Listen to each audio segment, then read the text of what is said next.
Welcome to Circular Firing Squad. I'm Marty Gensius, a counseling faculty at Kent State University and host of Circular Firing Squad. We've got 6 members, 6 questions, 6 answers for each question. Questions are generated by each squad member and run from serious to silly. So let's do the firing squad roll call. Hi, everyone. I'm Gina Martin, and I am a counselor education and supervision doctoral candidate at the University of Iowa. I'm also an adjunct instructor at Northwestern University. Hi, it's Eric Perry. I am a clinical faculty member at Southern New Hampshire University in the Clinical Mental Health Counseling Program. Hi, everybody. I'm Elliot Ingersoll. I'm a professor of counseling and a co-host of Apply Topically on the Pod Talk Network. Jen Cook, assistant professor, Marquette University, counselor education and counseling psychology. Stephanie Martyr, doctoral candidate at Kent State University in counselor education and supervision, and practicing counselor at a private practice and co-host of Grad School Deconstructed. Gina, first question is from you tonight. Yes. So my question is a little bit different tonight. What fear would you like to overcome? We'll start with Eric. You know, it's funny. I was thinking about the question and just some of the fears that I've overcome. Used to be really scared of public speaking, getting in front of a crowd, that whole thing. I did Toastmasters for almost 10 years, if anybody knows what that is. Oh, yeah. Had to be, had to do it, right? So that was a huge milestone for me. As silly as it sounds, I'd really like to get over this fear of spiders. That we're getting towards the season, and they're everywhere where I live. And, you know, the kids scream for me. They're like, Daddy, come kill the spider. And I'm like, yeah, we're going to get mommy. And, you know, I just like to not be afraid of them anymore. And they're everywhere. And it sounds silly, but it's one of those things that I really wish I didn't have to deal with all the time. So I guess my response is spiders. What about you, Elliot? This was kind of weird because I was thinking about there are fears I'd like to get rid of, but they serve me really well. Being a parent, I'm terrified of anything happening to my kids. And my dad, even when he was in his 90s, he said, oh, that never goes away. I have a fear of STDs. That served me well. I don't think I should get rid of that. So I think the one that I'm really starting to struggle with is a fear of isolation from hearing loss. Because it gets weird. I'm missing stuff and I'm trying to deal with it, but it's really complicated.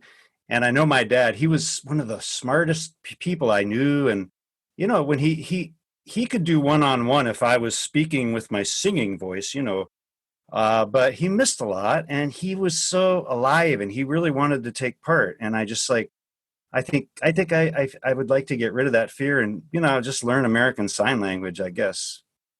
How about you, Marty? You know, my first run on this question would have been heights. And, you know, this is kind of developmental. Everybody's kind of alluded to that thus far, that things change through life. I wasn't afraid of heights when I was younger, but over the years, as some people in my family have developed vertigo. And so now I'm much more sensitive to being on high objects. Not ladders, things like that, but you take me out to a national park and look over a cliff, forget it. That's not going to happen. But really, I'm surprised. Learning this about Eric and learning this about Jen, really, I'd say my fear that I would like to get over is speaking to large crowds.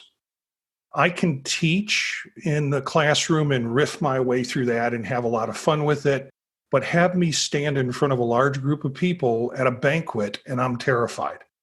You know, having to organize and keep things organized in my head and pronounce people's names correctly that everybody seems to know except me, it just terrifies me internally. So I'm not sure how, you know, when I've had to do it, I'm not sure how I look to other folks, but internally I'm boiling. So I'd really like to lose that fear. Jen. Well, you know, I'm thinking about what Elliot said about my fears have actually served me pretty well. And there's one particular fear, which I'm not going to speak to publicly because People like to tease me with this fear because they think it's funny if it's something they're not afraid of. I thought Eric was very brave with his spider comment because there's going to be some jokester at the next conference who's going to want to like put rubber spiders in your face. I'm not playing that with my fear. Sorry, not doing it. However, I always think that these folks who jump out of airplanes with parachutes attached look like they're having a ton of fun. Personally, I spent a lot of years having a hard time going inside the airplane and staying there for any prolonged period of time. So the idea that I'm going to strap some kind of backpack apparatus on and open the door and, leap from 12,000 feet sounds completely insane. But those folks, they seem like they're having a good time. So, maybe I would get over that one, but I ain't telling you about the other one. Steph? First, Jen, I gotta say, it is a great time. All right. I had to take, my body wanted to shut it down because my body was definitely scared, but my brain said, we're doing it anyway. And as soon as you're out, it's kind of just like, I don't know, but I survived. So I only did it once. I have no plans to do it again. It was really fun, but no, thank you. It's not a hobby. The fear I would like to overcome is that imposter syndrome, fear, and thinking I'm always wrong, thinking I have no business being where I am and I have fooled everybody. I think it's good to keep a piece of that because you should always question yourself or at least, be able to have that kind of view where you don't think you're always right. However, I'd like to keep it from getting in my head and messing with me when I'm doing all right or if I'm teaching. It doesn't come up so much when I'm working with clients, but teaching, it certainly is there. And it gets in my way, I think, more than it helps me. So that's the fear I'd like to overcome. Gina. Yeah, I love these. I was talking about this with my husband earlier today, actually, because I was like, this is my question. I've got to come up with a response. And he was like, well, are you afraid of like what your students think of you? And are you afraid to like talk through classes and not know something or something like that? And I think what Eric, you mentioned before about this being a developmentally different thing. I was terrified of that when I started teaching. I would be so nervous. My voice would shake. I would shake. I'd be like, how am I going to get through this class? This hour and a half feels so long. And now I don't worry about that at all. So that's definitely a fear that's been overcome that probably served me well in the beginning, but now being able to just, like you said, Marty, just riff-raff through a class session, it's fine. But I think as I'm looking at this dissertation, I have a tremendous fear of statistics. And I used to work in statistics prior to coming to counseling, and that's something that I'm not quite over yet. I'm not quite sure how, but that is one that I'm hoping to get over before I get to the analysis part of my dissertation. So Eric, we'll move on to your question. So my question changes the flow a little bit. I want to ask, what drew you into your counseling niche, right? Your particular area that you're passionate about related to counseling. So we'll start with Elliot. Well, I guess, for me with my attraction to existential counseling, I'm, again, without going into a lot of detail, just really bad stuff that happened to me when I was young. And that kind of goes back to a story I was telling before we started the show about stealing a cop's hat. And that caused, I have some authority issues. But when I got into university and I started reading existentialism and the idea life isn't fair, life isn't just, and everybody's in the same boat. And I just was like, wow, that really struck home. And then when I was dealing with, clients who were being sexually trafficked because they were heroin dependent, I mean, that approach really helped me kind of like, okay, look, these are the existential givens, and you can move on from this. You can do it whatever you want within reason, within the parameters of the degrees of freedom. But it really resonated with me. And so I guess that's how I got into my niche. And I'd have rather had an easier way to get into it, but, I'm grateful that I had a place to land. Marty, how about you? Well, I took this question a different way. It's sort of where I wound up doing what I'm doing professionally.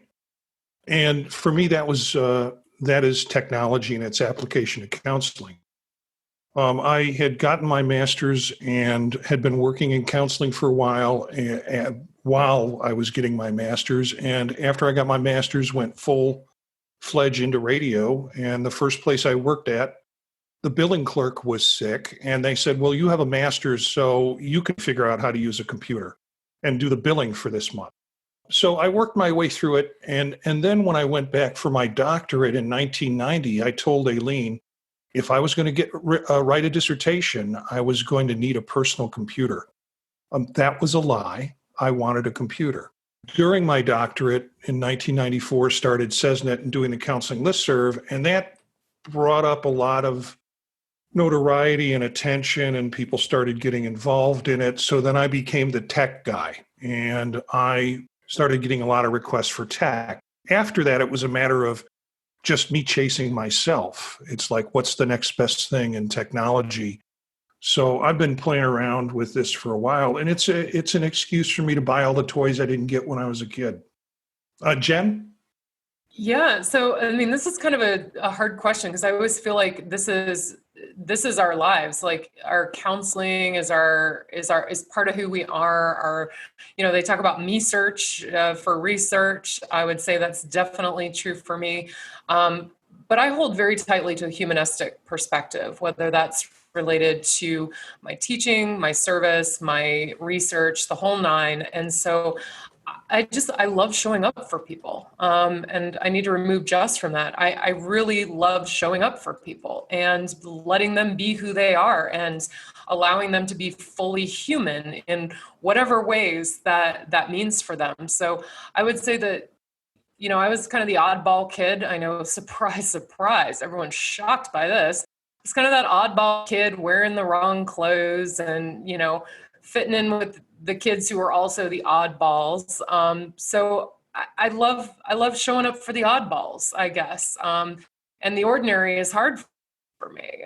The day-to-day, the going to the same job every year and every day now for 6 years. What? This is like, I really appreciate the uniqueness, the differences between us, which is probably also why I've spent so much of my professional time in the areas of diversity, particularly with race, social class, socioeconomic status, and the intersections of the differences that we have and the similarities that we have with one another. So, yeah, not a very well-organized answer, I think, because it all feels like it feels glommed together over time, that it comes together and you have these moments that are really synergistic. And then most of it just feels really messy and gross, which fits super well, I would say, for who I am as a person. And I'm over to Steph. Yes. So I don't know. I feel like in the counseling world, it's the counseling niche specifically is just where I felt like I found my people. I had tried out a bunch of different professions in psychology. For people who might not know, that's very, very different than counseling when you get specific, but also in law and other groups of people where I have an interest and really wanted to get into that stuff, but it didn't feel right. And then I found counseling. And the other half of that answer would be I was an anxious teenager. So somehow it all came full circle, and I work primarily with adolescents and emerging adults, mostly with anxiety concerns. And I think living it and not saying that everybody was like me, but just having this other understanding, and at the same time being through so many different things and challenges in my life, it kind of all drew me to counseling at this point. Not because it's like I know everything, because I've been through situations, but it's like I feel like I can relate to people who find it hard to put into words things they've been through and thoughts and feelings. So I primarily work with people where maybe I feel like I could have used some help and some work when I was at that age, if I had been lucky enough to get that kind of opportunity. Gina. For me, I entered into the counseling program at the master's level wanting connection. So as I mentioned before, I worked in statistics prior to coming to counseling, and it was much more analytical. And I realized that the parts of the job that I wanted to do more of were talking to people. I really wanted that connection. So I went back, I thought back to different times in my life when I had felt that.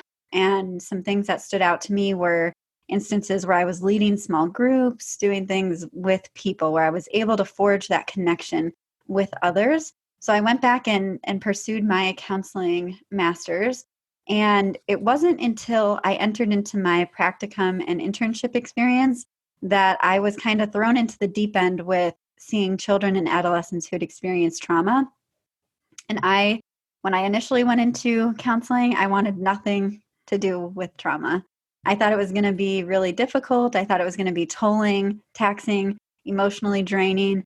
And it is all of those things, but it's also the most rewarding work I ever did. And talking about that connection, feeling that connection with people who have experienced trauma is just something that I don't feel in other everyday type of circumstances. So that's really what drew me to that population and what continues to drive my research and a lot of my clinical work as well. Back to you, Eric. Yeah, I think for me, getting into counseling was a weird experience. It wasn't where I intended to go or where I intended to land, or I like to talk about how it found me weirdly. Never described as a warm fuzzy. That's not really my persona. It just kind of is what it is. But I was studying criminal justice as an undergrad, and so much of it didn't feel good. It didn't feel like it fit. It felt very, I don't know, just disconnected.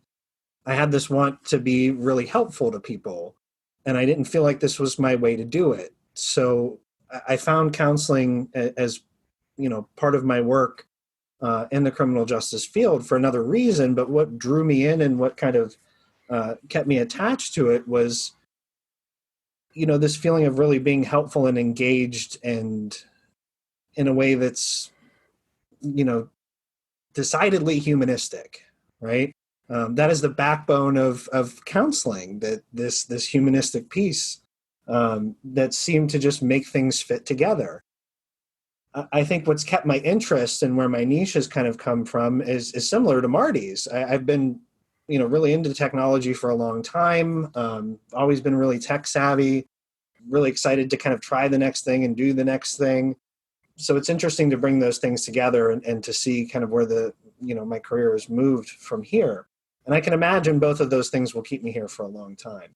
So I appreciate everyone sharing that. I think Marty has our next question. My question is, what piece of content misinformation do your students bring into the classroom? So you're teaching and a student will say something and you go, no, that's not quite, where did you get that idea? And this could run the gamut. I don't know where people are going to go with this, but I'll go to Elliot first. Yeah, this sparked a biggie in my brain. I call my brain Jimmy because my brain is milliseconds ahead of me, and I'm not really the captain of the ship. Jimmy's the captain of the ship. And my big thing is that people come into my class of psychopathology, psychopharmacology, and they believe it's not just misinformation, it's disinformation spread by the pharmaceutical companies. Stop me if I'm getting conspiratorial, but mental illness is caused by a chemical imbalance in the brain. And I'm like, we falsified that 5 times from late 80s through the 90s into the aughts. Drives me absolutely crazy. And so it's all about marketing and stuff. But, I try to be gentle. I used to have people get in my face about this, but I did a grand round at the Cleveland Clinic, and there was like 70 psychiatrists. And I'm like, you all know this, right? I mean, come on, let's not gild the lily here. And they're all like, yeah, we know it. It's just, so, yeah, people saying mental illness is caused by a chemical imbalance in the brain. And I say, oh, isn't that interesting? I think unhappiness is caused by a cannabinoid imbalance in the brain. So if I smoke a joint, I'll be happy. And that's That's all I need for my psychological treatment. Anyway, it's a sort of illogic that drives me absolutely bananas. How about you, Jen? I'm loving your answer and Jimmy's answer. And I've got a dozen of these. I go back tomorrow, and most of them happen in my Intro to Counseling course, and I start teaching that tomorrow. I love this course, by the way, so this is like no disrespect. And I love the naivete to some degree, I have to say. But the one that I see the fear come over their faces, the anxiety and the starting to tremble when we start to talk about what actually goes on in a counseling session. And inevitably, someone raises their hand and says, I'm so worried. I'm not going to learn everything I need to know so I can give the right advice. And then you just see the nods. They just take off across the room, like nod after nod after nod. And you ask the question, how many of you believe that your job will entail majority advice giving? The hands are just flying up. Then the next question that I would love to ask and never have is, how many of you have actually been to counseling with a counselor, with a licensed professional counselor? Because I found out that so many people have never been to counseling. And so they have this idea because they've watched God Help Us Intervention or something, that you yell at people and tell them what to do. And if they don't get treatment, they're cut off. And so that's for the addictions class. That's a whole nother story. Yeah, we don't do that, y'all. We're not yelling at people 24/7 to quit, drinking and drugging. Give me a damn break. So anyway, we give advice all the time, and that is our job. Steph. Well, you were touching on where I was thinking, and mostly that it's something like what you see on TV in any of these capacities. If it's Dr. Phil, if it's intervention, Dr. Phil. All right. How's that working for you?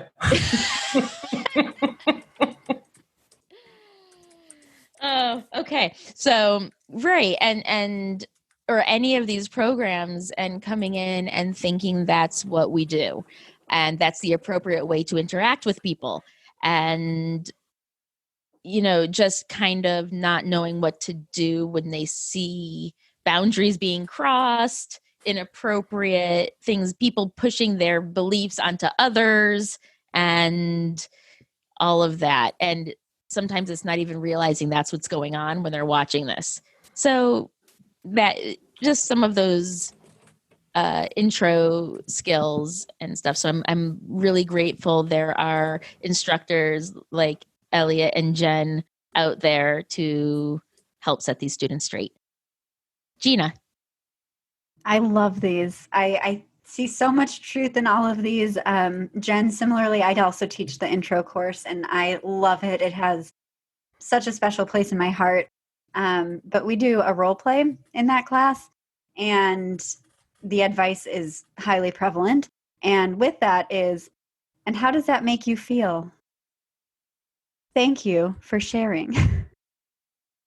I'm like, oh, it continues to, that might be one of my worst pet peeves, is thank you for sharing, because that's one of the worst conversation enders there ever was. So those are probably my two most misinformations that are highly annoying and completely inaccurate. Hey, Gina.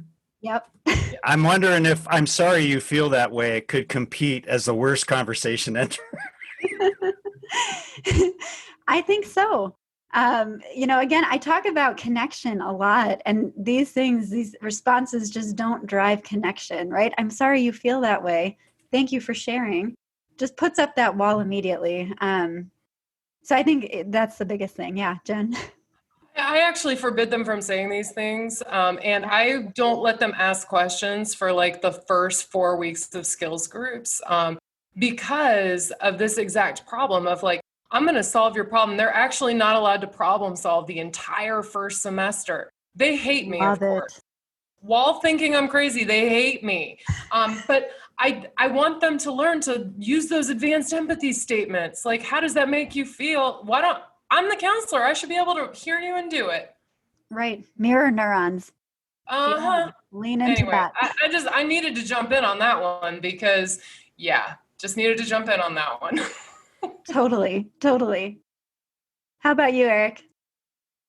Well, let me say first that the cliches are my least favorite thing, right? And they come in the door with at least 10 of them. But Jen touched on a little bit my pet peeve and my thing that seems to come out. And students seem to come in with this, I'm going to fix somebody mentality.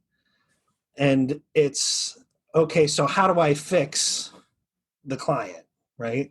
Whatever it may be, they're looking for this manual that says with anxiety, begin with step A, follow series 1 through 6, and you're going to get there and you're going to fix this person. And there's this thing. And, part of me thinks it is moving from this kind of concrete to more complex way of thinking and this ability to connect. And some of these cliche statements, they put up barriers and they're comfortable and they're easy and they kind of keep you from entering into that space, which is scary at first, until you realize that it is the crux of what you're doing, is making that connection, and that therapeutic relationship is what creates an environment for positive change, and that you're not the one doing it. And it's kind of a kick in the ego for some of the students when they're like, wait, I'm not fixing? No, you're not. This is not you. You facilitate. You are present. You are an expert on change, right? But you're not doing the changing. You're not fixing anything. This is the client doing the work, doing the, making the changes. And there's tons of research that supports how change happens and who's responsible. And more often than any other factor, it is the client themselves. It's not theory. It's not, this huge whatever intervention that you've created or craft. So, that's my big pet peeve and piece of misinformation that seems to come out. What about you, Marty? Well, these are all great answers, and a lot of them are things that are very familiar to me. This answer for me comes from something I repeatedly see in my class when I teach or talk about theory. Students come into class with the weirdest understanding of Freud's influence on counseling. They'll, and I don't know where I think they're getting it from the undergraduate psychology degree that they got. There, that first chapter in psychology, and then the instructor tears it apart and says, okay, we're going to teach you all about behaviorism now because that's what really works. But they negate his influence. He's obsolete, he's sexist, he's not applicable to modern counseling procedures. I'd never consider myself psychodynamic. So I have, like Eric likes to kick students in their ego, I have great joy in catching them talking about counseling and how people change, and pointing out drive theory, which they often talk about how people change. And then they'll talk about, well, they don't have the energy yet. I don't have the direction to do that yet. Drive theory, the corrective emotional experience. I'm talking to my clients because I think if we go through that traumatic experience over and over and over again, and we get depth and understanding in that story, that they'll have a corrective emotional experience. Defense mechanisms, they're not doing it because they have a defense mechanism. All of those are derivatives of Freud. So I'm very non-apologetic about that when I speak to it. But I see so many people coming to class with this concept of what Freud is that is really not based on the level of influence that he's had over the years and continues to have. So with that, our next question goes to Elliot. Okay. A little on the lighter side here. What aspect or developmental phase of your life for you is or was like a movie, and what genre would it be? Jen, let's start with you. Oh, goodness. Because I want to torture you here. No, I don't. I like you a lot. You just next on the list. Sorry about that. No, okay, so I will say that I did not have like this quintessential college experience that, frat houses and Animal House and whatever, like whatever you see in the movies, that it was not my college experience. However, after my junior year of college, I worked at Cedar Point for the summer. I'd never even been to Ohio, by the way, but took a job working at Cedar Point and worked 2 summers there. So summer of 99 and 2000. And let me just tell y'all, like, it was like Clerks meets Empire Records meets Seinfeld meets Animal House simultaneously, and probably a little 9.5 weeks thrown in there. So I just can't choose one genre because there was just so much happening there. But you know, it was all those rolled into one, and I'm going to leave it at that. And it was probably the most badass time I've ever had in my entire life. And finally felt like a normal kid, which was, I don't know, it's just pretty cool. So next up is Steph. Sorry, I got caught up in living at Cedar Point because you have to live there like when you work there. And then I got caught up by your Empire Records. Shout out. And legit, we lived in the Breakers. We lived in an old part of the Breakers, Steph. Like it was. That's amazing. Yeah. Okay. Anyway. So jealous. Yeah. Okay. So I feel like despite my aversion to the rom-com genre, that is not my cup of tea at all. However, I feel like my transition from early to mid-adulthood, or maybe even less like a rom-com and maybe one of those like eat, pray, love things that I wouldn't spend my time to watch, but of those like female empowerment or just individual empowerment and growth and actualization kinds of movies. I feel like that's been my life because I feel like for a long time, up until about being 30 years old, so many things were going on and so much was happening that it felt like a big mess, even though I was moving forward. And then it's like you have the transitional event that occurs in your life or whatever, and you decide you got to make some changes, even though it didn't quite happen like that, but a lot of changes got made. And then all of a sudden your life starts falling into place, things come together, and you look back and you're like, how did I end up here? This is what I've always wanted. The end. Gina? So mine also is back to college. I went to Pepperdine, which I think I've mentioned before, which is in a very picturesque movie star type setting in Malibu, California. And so that sets the scene nicely for my movie stage of life. But what it was about that time that was so entertaining was my roommate and I. So we had a really interesting relationship. Her name is Jeannie. My name's Gina.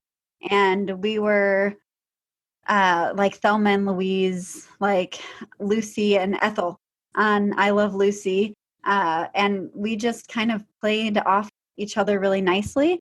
And an example of this would be, so Jeannie came from a Romanian family and they lived in Orange County. So they were really close to Pepperdine and they would drop off food all the time, Romanian food, authentic Romanian food.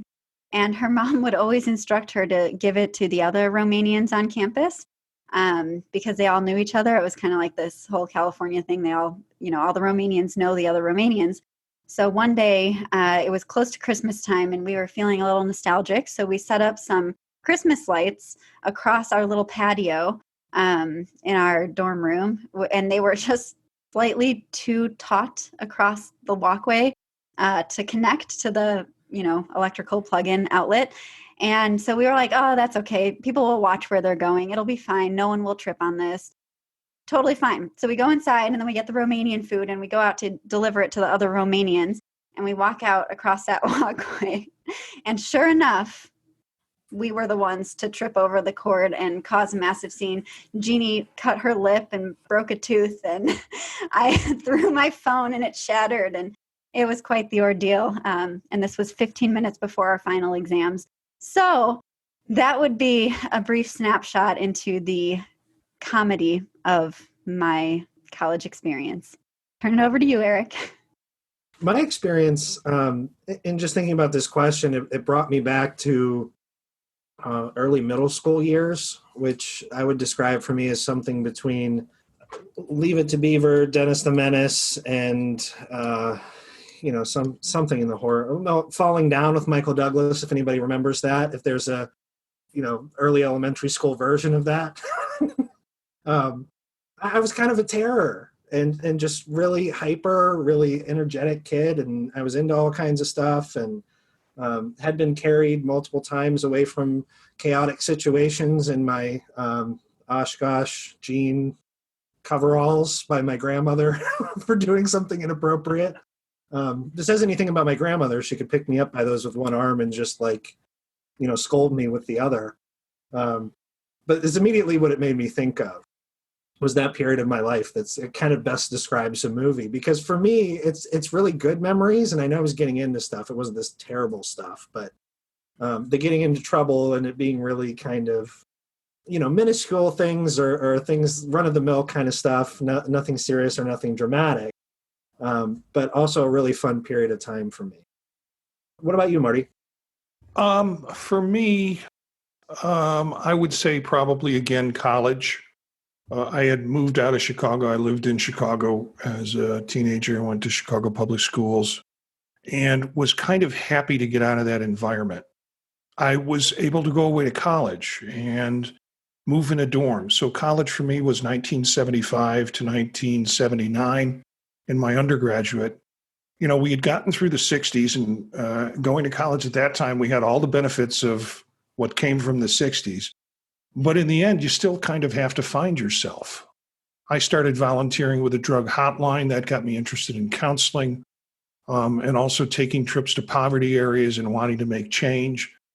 But it's more it's not the animal houses that's decades before then. And it's not the rom-coms of college but it was more like the paper chase, in the sense of the struggle of dealing with the system that was college, and other movies similar to that era. And so that was probably something that marked me developmentally. There's a bit of that coming of age, wanting the girl, not getting the girl, losing the girl, those kinds of things that all became heightened for me during the college years. But yeah, that would be my developmental phase. Elliot? Well, for me, I got this actually from one of my favorite authors, Stephen King. And I can't do a good Maine accent, but I'll try a Stephen King. He's on a talk show and he's like, "Oh, yeah, man.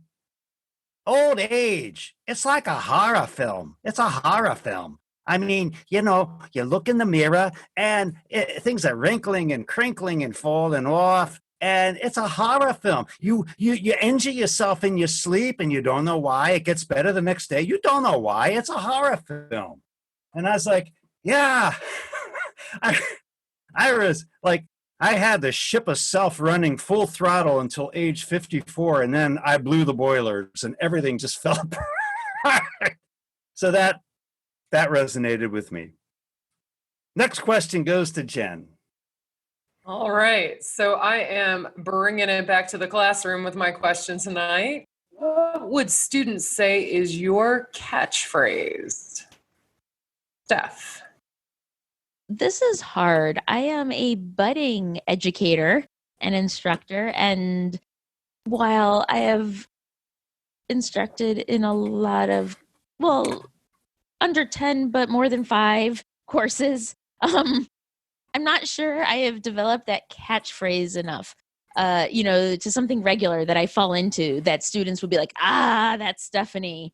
That's how she teaches and that's what she says. Maybe some of y'all could tell me better because you hear me more, but I'm not certain with that catchphrase. I have other things that I say. I know with the client one, it really stuck out with her because I just use a lot of off the wall phrases, or just, I don't know. I think I have a lot of color commentary to my style. But I know once I told a client, I didn't just fall off the turnip truck. And she found that completely hilarious. And I know that's something that stuck with her. So that's the best answer I can give. Gina. So mine brings us back to an earlier rendition of this show, the "it depends." So I think that is one of my classic catchphrases that my students would oftentimes pick up on. But along with that, to change it up, I also say welcome to the field of ambiguity quite frequently. And another one about counseling is it's all about timing and intentionality. I think it comes back to those two things, and I probably say that every single class that I teach. So those would be mine. Eric? Yeah, I love trust the process, which is just a really nice way of saying I'm going to do what I want and you're going to roll with it. It's just a nicer way of saying that. I do a lot of things that I want students to engage in and reflect upon that requires that I not give them the end result or intent, which is an uncomfortable place to be, right? We talk about ambiguity and that's a developmental space, right? And I love that. Some of my favorite activities to engage in with students are allowing them to be uncomfortable, to be in that space and to allow that growth. And then when they look at me and they want to be released from it, or, they want, something, some type of immediate gratification out of it, it's trust the process, right? Again, just a really nice way to put that off to allow them to be a part of that experience. What about you, Marty? Eric, I had a list here and trust the process was not on it until you said it. And it's like, I say that all the time, especially since I've been teaching group more and more, trying to take people from the experience of first being in a group and worrying how it's going to work or how it's going to turn out. I use trust the process a lot. More so, I'm using what's your gut telling you. It's interesting because students, when I say what's your gut telling you, they'll say, well, I was thinking if we did it this way and then we went this way and then we did that. I said, well, let me rephrase that question in a different way. What's your gut telling you? Because they go right to the head instead of what is going on sort of inside them as a result. But probably the phrase that I use the most is never work harder than your clients. And that's often because students or people running groups will try to work it harder than the group or the individual they're sitting in front of them. Now, people have called me on that phrase and said, no, you need to be prepared. You need to have a conceptualization. Yeah, that's all true, but you don't need to work harder than your clients. So, Elliot. Well, for me, I'm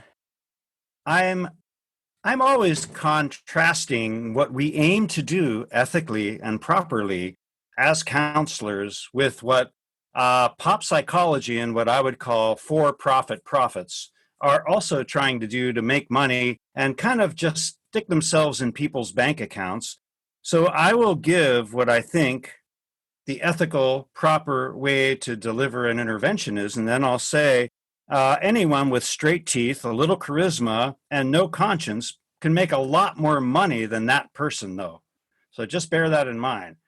And I'll give them all kinds of ideas. I have a whole section on how to build your own cult if you just want to bail on mental health and you want to just draw people in and suck their resources out, yeah, so that would probably be mine.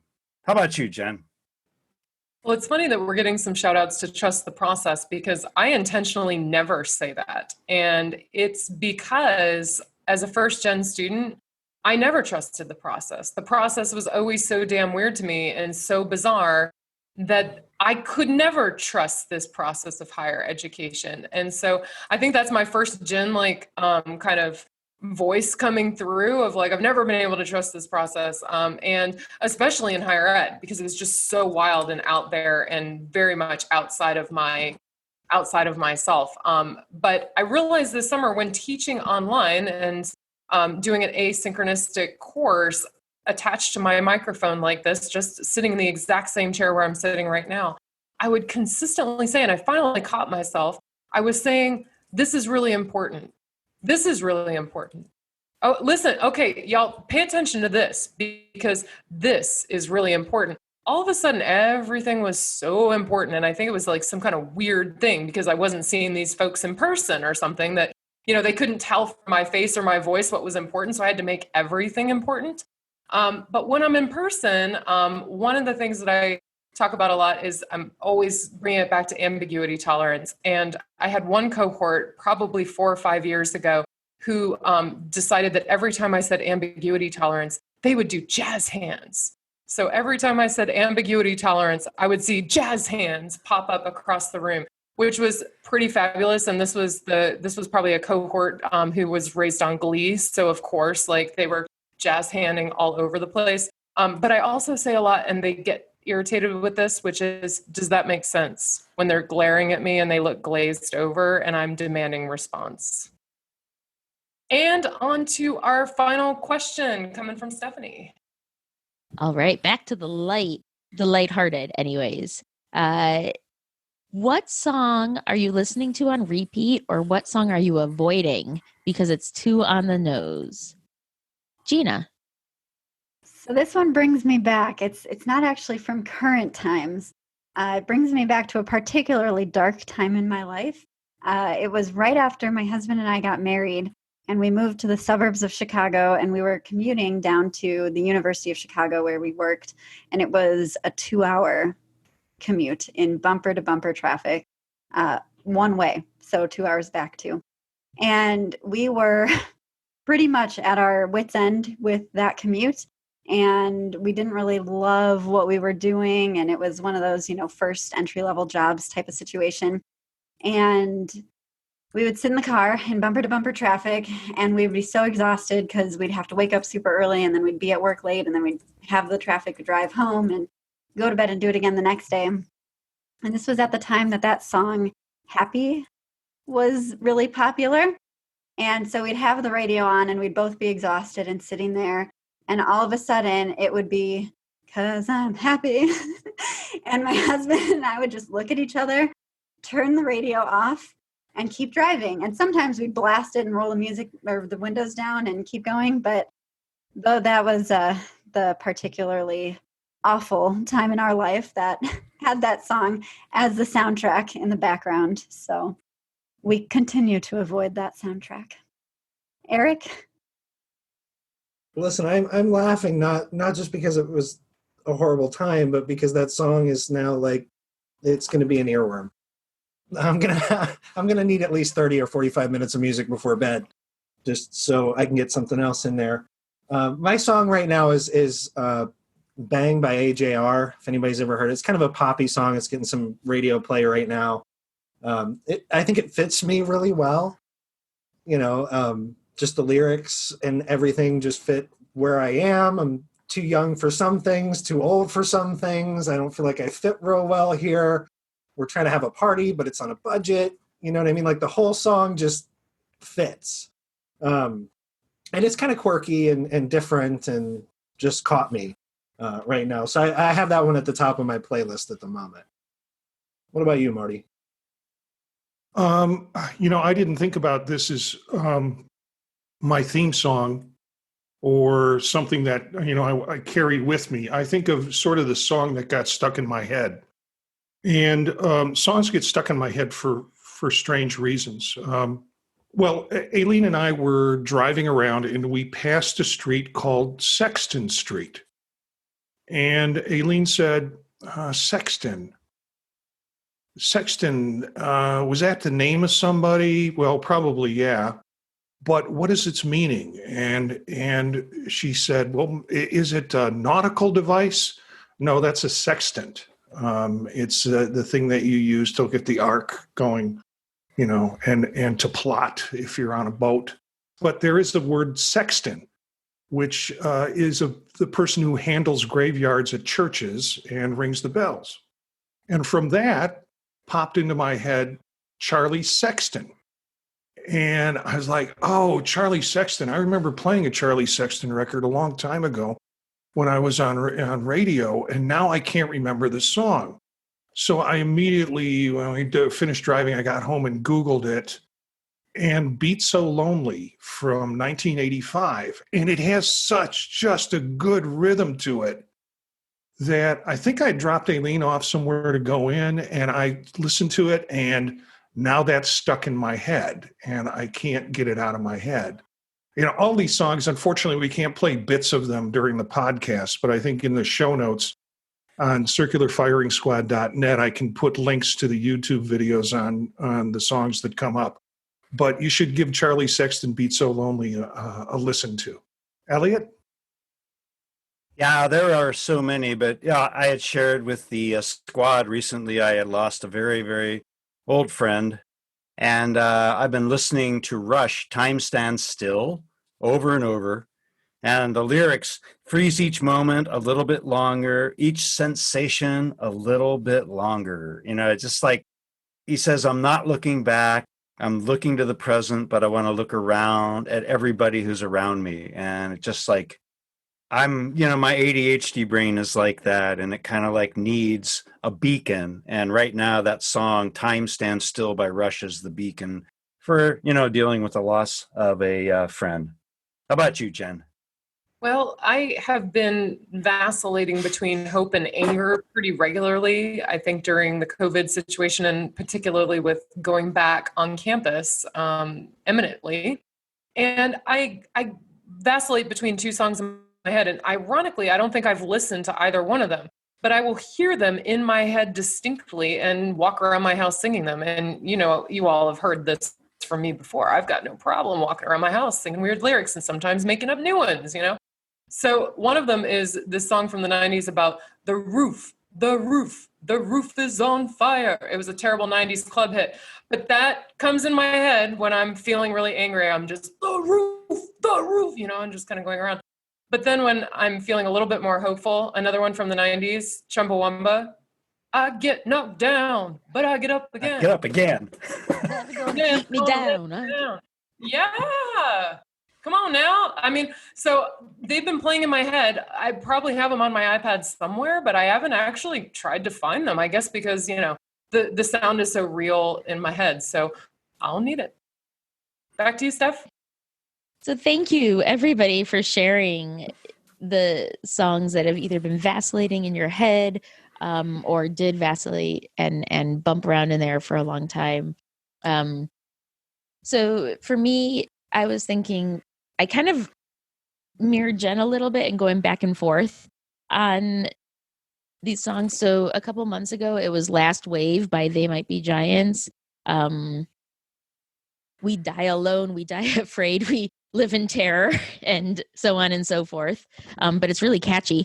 And then I started listening to, back when I was 10 years old, Cosmic Thing by the B-52s was my absolute favorite album, and it still sticks with me as being one of my favorite albums. And it's happy, and it makes me dance, and it's serene, and I love it. So I've been listening to that several times a week straight through. It seems like it's a quick album. I think it's less than an hour. So it just picks me up to counter all the fear and things that maybe have been going around in my brain for several months prior. So that's where I am now. I'm trying to find the happiness and the enjoyment and recapture that I had when I was young.